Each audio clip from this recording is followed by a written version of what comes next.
24. Tomen asiento. El Dios que hizo el mundo y todo lo que hay en él es Señor del cielo y de la tierra. No vive en templos construidos por hombres, ni se deja servir por manos humanas como si necesitara de algo. Por el contrario, Él es quien da a todos la vida, el aliento y todas las cosas. De un solo hombre hizo todas las naciones para que habitaran toda la tierra y determinó los períodos de su historia y las fronteras de su territorio. Esto lo hizo Dios para que todos lo busquen y, aunque sea a tientas, lo encuentren. En verdad, Él no está lejos de ninguno de nosotros, puesto que en Él vivimos, nos movemos y existimos, como algunos de sus propios poetas griegos han dicho. De Él somos descendientes. Por tanto, siendo descendientes de Dios, no debemos pensar que la divinidad sea como el oro, la plata o la piedra, escultura hecha como resultado del ingenio y de la destreza del ser humano. Pues bien, Dios pasó por alto aquellos tiempos de tal ignorancia, pero ahora manda a todos en todas partes que se arrepientan. Voy a detener hasta allí la lectura. Concluyo diciendo, Él ha fijado un día en que juzgará al mundo con justicia por medio del hombre que ha designado. De ello ha dado pruebas a todos al levantarlo de entre los muertos. Adversidad, dolor, tragedia, pérdida, duelo, son trayectos comunes a todos nosotros, hermanos. Procesos que nos empujan a, de alguna manera, en algún momento de nuestro peregrinar, mirar a Dios, voltear para considerar cuánto de lo que estamos experimentando, cuánto de lo que estamos viviendo tiene que ver con Dios.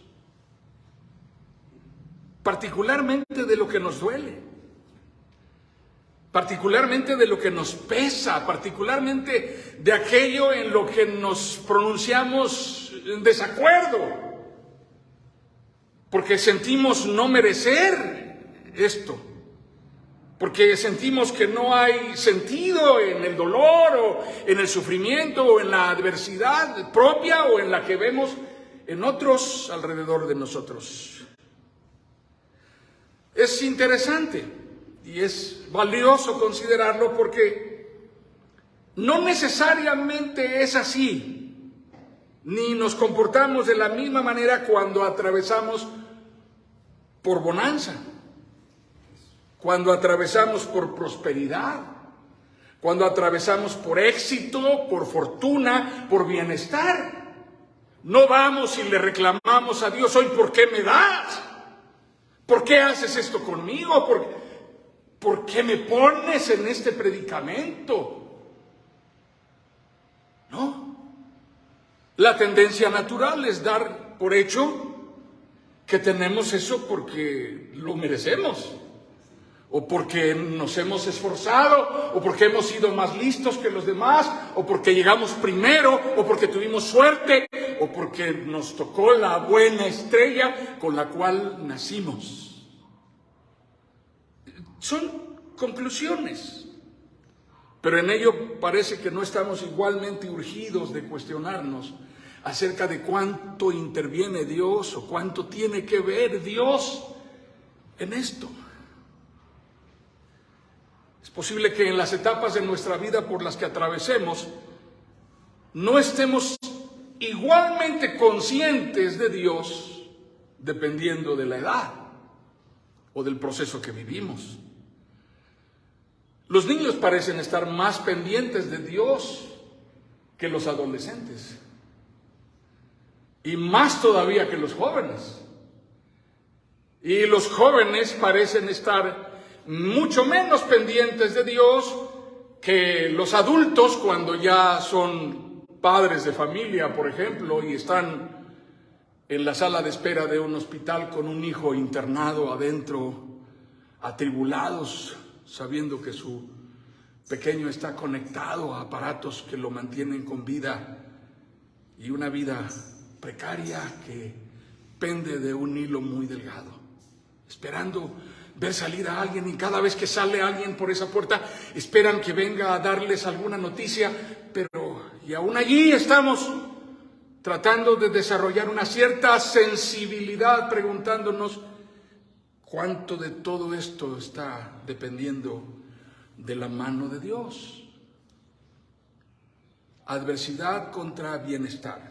Así es como todo proceso en nuestra vida, a los que estaremos ineludiblemente expuestos, va a revelar cuán perdidos, cuán desconcertados, cuán absortos, o por el contrario, cuán lúcidos, cuán entendidos, cuán claros y ciertos nos hallamos respecto de quién es Dios y qué es lo que depende de Dios.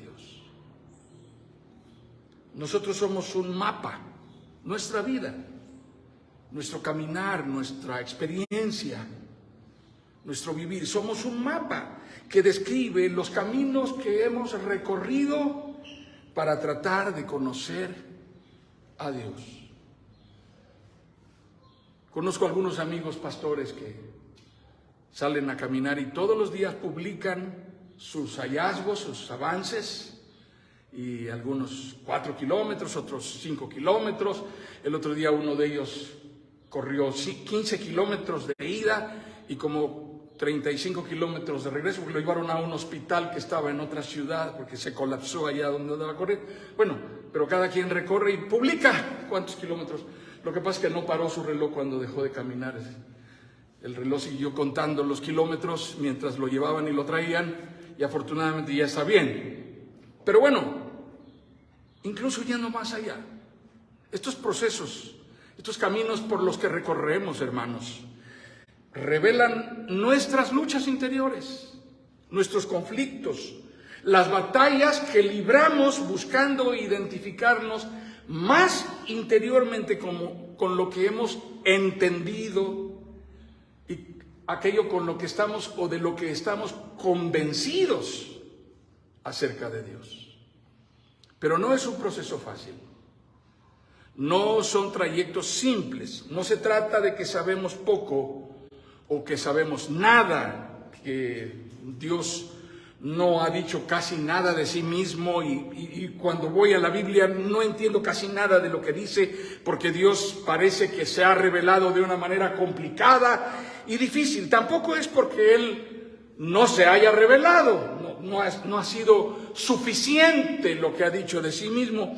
Dios, amados hermanos, a lo largo de la historia no ha permanecido callado. Y aun cuando Dios ha permanecido callado por periodos de tiempo largos, como por ejemplo 450 años de esclavitud en Egipto, y alrededor de 450 años en el período intertestamentario entre la voz del último de los profetas y el advenimiento de nuestro Señor Jesucristo, esos silencios son una forma elocuente de revelación de Dios, en la que Él nos ha dejado saber.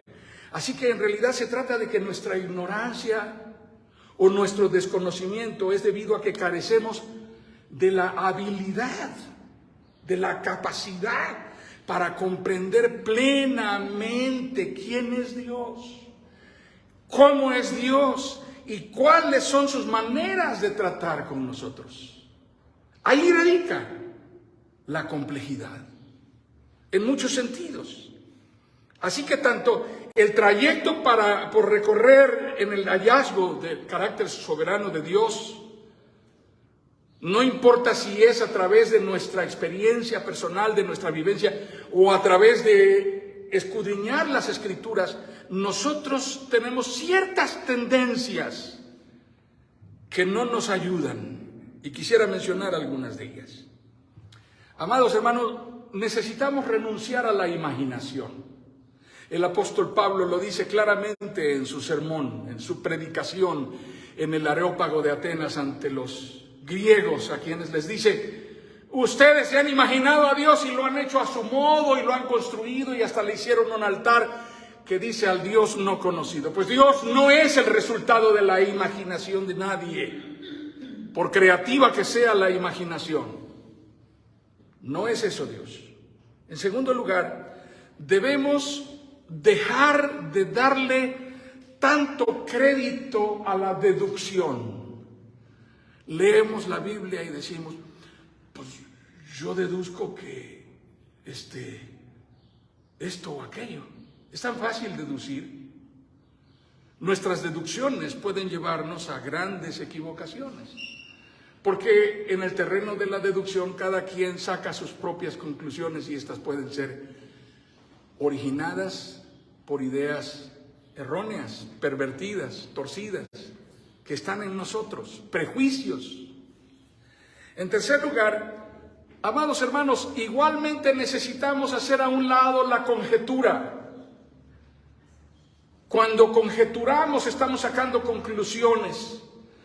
Para mí que algo está pasando que es medio raro en esto. Y comenzamos a sacar conjeturas, ¿no es cierto? Y de la manera en que tratamos a las personas que tenemos enfrente, también queremos tratar a Dios. Sacamos conjeturas acerca de Dios. En cuarto lugar, y sobre todo, deshagámonos de la esclavizante dictadura de las emociones. Por excitantes y por verídicas que nos hagan parecer, no son creíbles. La palabra de Dios es clara diciéndonos que el corazón es engañoso, que no demos crédito, porque nuestros estados de ánimo y nuestras emociones son cambiantes. Cuando nosotros utilizamos nuestras emociones para interpretar quién es Dios y qué es lo que Dios está haciendo, vamos a fallar. Nos vamos a equivocar, porque Dios no se rige por lo que yo siento. Es más, Dios es tan absolutamente soberano y totalmente autónomo e independiente que nunca va a consultar lo que yo siento para determinar lo que va a hacer. ¿Sí me explico? He usado este ejemplo más de una vez. Cuando yo era niño, al lado de mi casa vivía un hombre que enderezaba los huesos de las personas y era muy famoso porque por torcida que estuviera la persona, lo ponía derecho. Así que don Antonino tenía frecuentemente su casa llena de personas. La experiencia más terrorífica que yo recuerdo es una noche en la cual llegó una camioneta con personas, más de una, 3 quizá, en las cuales habían personas que se habían accidentado, habían ido al mar. Las personas venían cubiertas de arena todavía en sus trajes de baño y bajaron allí 2 o 3 de ellos y los acomodaron allí para que él fuera enderezándolos uno por uno. Hermanos, nosotros vivíamos en la planta alta y él en la planta baja al lado. Yo escuchaba los gritos y eso duró hasta más allá de la medianoche. Y don Antonino les hablaba con una serenidad: tranquila, ya mero termino. Y aquello seguía, hermanos. Así que si alguna vez ustedes han ido a que les enderecen un hueso, saben lo que es eso. Dios puede dejar que tú sientas algo, por doloroso que sea, pero Él tiene que cumplir un propósito y lo va a cumplir, porque es para bendición. Si Dios se detiene cada vez que sentimos un dolor, es como si el dentista se detuviera cada vez que le digamos ¡ay! Entonces Dios va a tratar con nosotros aún por encima de lo que nosotros sentimos.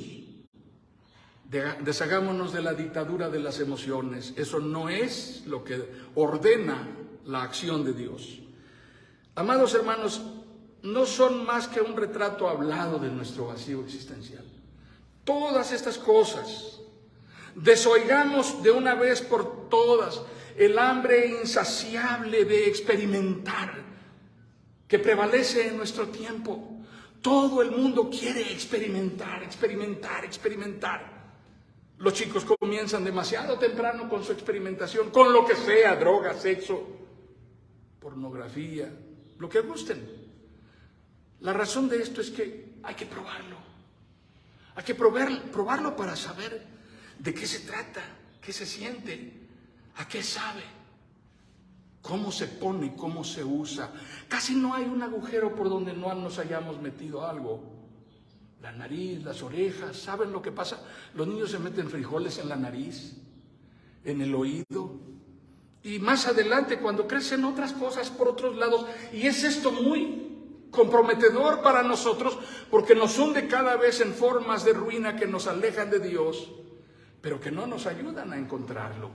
Por el contrario, nos van creando una idea más confusa de Dios.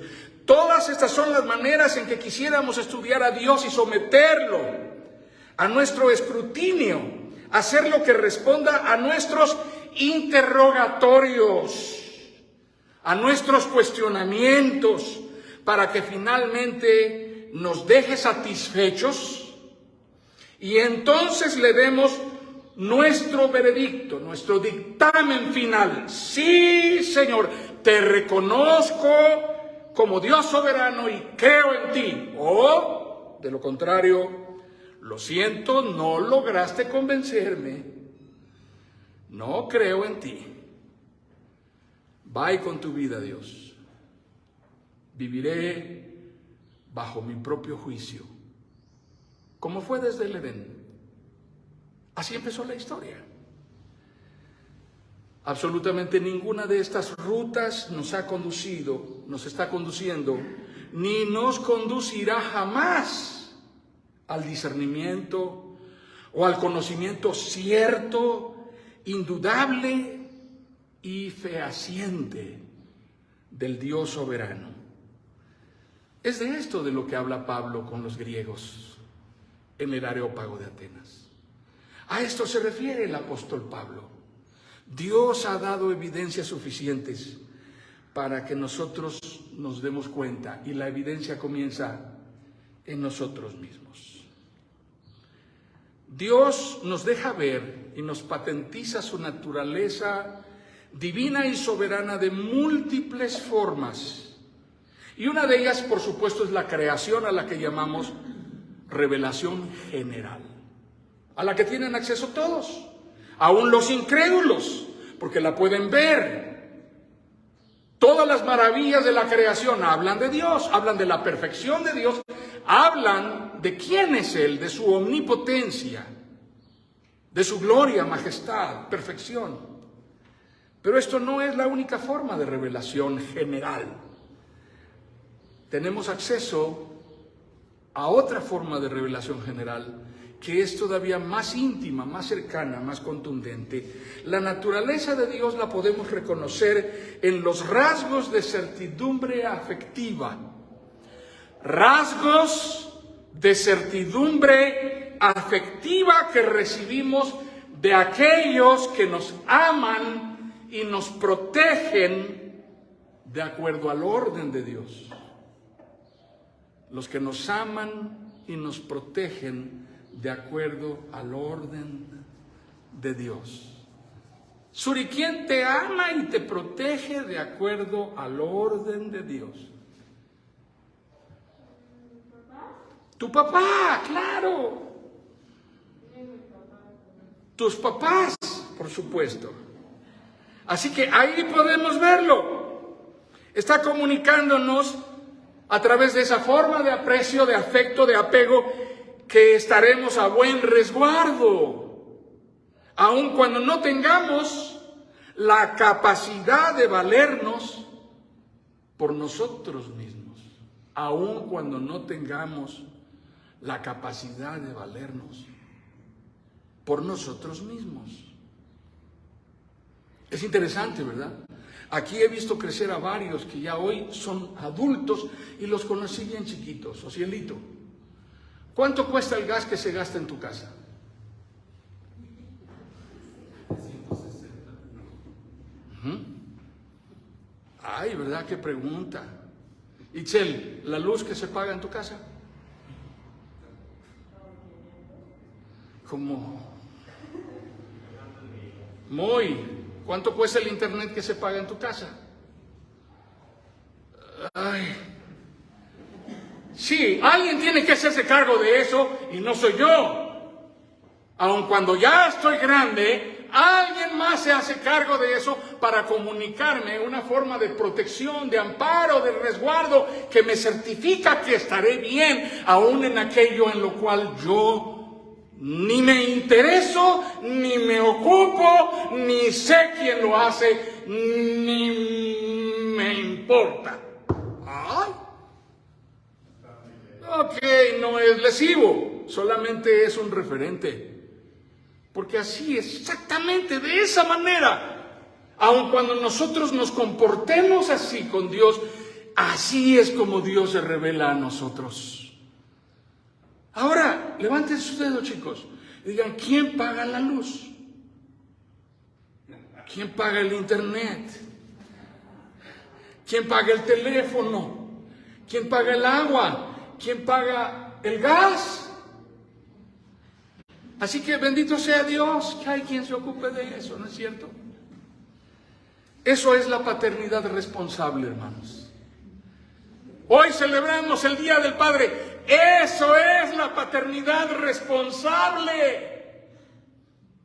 La paternidad responsable, la que nos lleva a estar enfrente del anaquel del supermercado que dice, hoy todas las botellas 3x2. Y se entusiasma pensando, ¿qué padre inconsciente sería el que gastaría su dinero en esto? Cuando en mi casa mi hijo necesita leche y se voltea al anaquel que está del otro lado para llevarse 2 o 3 latas de leche, porque hoy toda la leche para bebés 3x2. Y los pañales 3x2. La mayoría de los que están aquí ya no gastan en pañales. Gracias a Dios. Es posible que algunos están a punto de comenzar a gastar en pañales, ¿verdad? Ya le estoy haciendo un ahorrito a Rebequita para que cuando sea necesario me comience a comprar mis, ¿verdad? Mis Pampers o lo que se necesite, ¿verdad?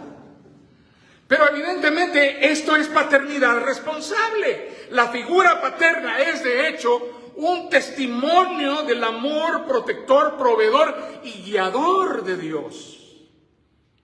El Padre es quien tiene de parte de Dios la asignatura de comunicar esta forma de certeza que deja saber a los demás precisamente que para eso fue puesto por Dios, para impactarlos favorablemente con una forma de custodia protectora, amorosa, comunicándoles pertenencia, mostrándoles que son amados, deseados, dándoles evidencias de que son propios e incondicionalmente aceptados, amparados, provistos, protegidos. Imagínense el padre que tiene en su mano derecha el plato de comida y la otra mano extendida esperando las calificaciones, porque si no hay calificaciones no hay comida. Eso es condicionar, ¿no es cierto? Eso es condicionar. No te doy de comer si no hay buenas calificaciones. No voy a preguntar a quién le hicieron eso. Pero cuando eso pasa en nuestra vida, sufrimos. Nos duele, nos pesa. Porque la manera correcta de certificar que esto hay entre nosotros, esta forma de apego incondicional, es que estamos viviéndolo en un entorno de armonía, de respeto, de dignidad, de mutua honra. Y les estamos haciendo constar que lo que está pasando aquí no es un ensayo, no es un simulacro. Estamos aquí para cumplir un pacto y moriremos en la raya a fin de que esto suceda.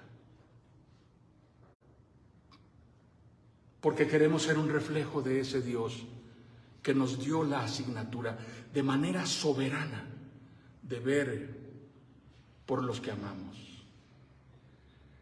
Es un vínculo divina y soberanamente determinado. Dios lo estableció y revela la naturaleza y el carácter de Dios.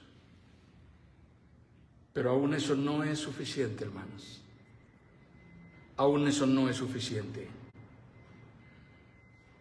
¿No es acaso una revelación contundente que todo ser humano tiene acceso? ¿No es acaso una revelación contundente? Por eso debiéramos aborrecer la idea de que la familia desaparezca. Debiéramos aborrecer la idea terrible, diabólica, de que la paternidad desaparezca, de que la figura masculina y la figura femenina que constituyen el fundamento del matrimonio desaparezcan, porque esto no honra en ninguna manera a Dios. El orden de Dios es conforme a lo que Él estableció. A veces hay cierta competencia en la intimidad del hogar cuando el bebé comienza a madurar y demuestra el apego que siente por alguien.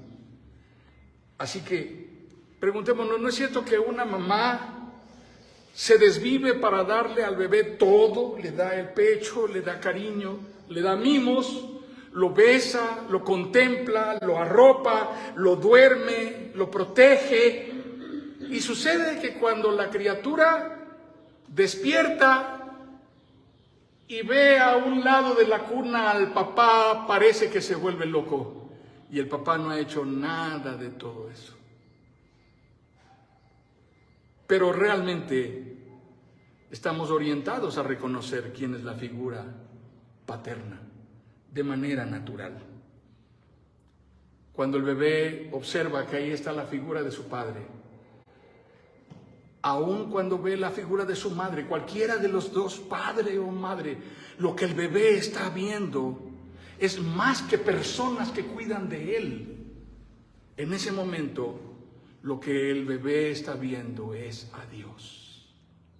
Esa es la manera en que Dios se revela generalmente a todo ser humano. Tenemos que entender esta verdad, pero la profundidad de la revelación de Dios está en la palabra, está en las Escrituras. Saben, he oído a muchos predicadores descalificando el discurso de Pablo en el Areópago de Atenas. Algunos de ellos los oí decir, ¿se dan cuenta que Pablo predicó en el Areópago, en el lugar más famoso del mundo? Es como si se dijera que fue a predicar, no sé, en la ONU, o en el Congreso de los Estados Unidos, o en el Parlamento ruso, o en el Congreso de la Nación en México, una cosa así. Pero no tuvo ningún fruto realmente. Muy pocas personas se interesaron en su predicación. ¿Saben por qué? Porque no citó ni un solo texto de la palabra. No estoy de acuerdo. Personalmente no coincido con ese enfoque. Algunos los he oído decir, estuvo tan mal la predicación de Pablo que hasta citó a poetas griegos en lugar de la Biblia. No creo lo mismo. Pienso que Dios usó a Pablo para dejar un mensaje que aún hoy sigue siendo contundente para quienes lo escuchemos. El Dios que hizo el mundo y todas las cosas que en él hay, no necesita de nosotros. Somos nosotros los que necesitamos y dependemos de él. Ese es el Dios soberano, el Dios maravilloso. y en Él creemos. Que el Señor nos bendiga, hermanos. Vamos a orar.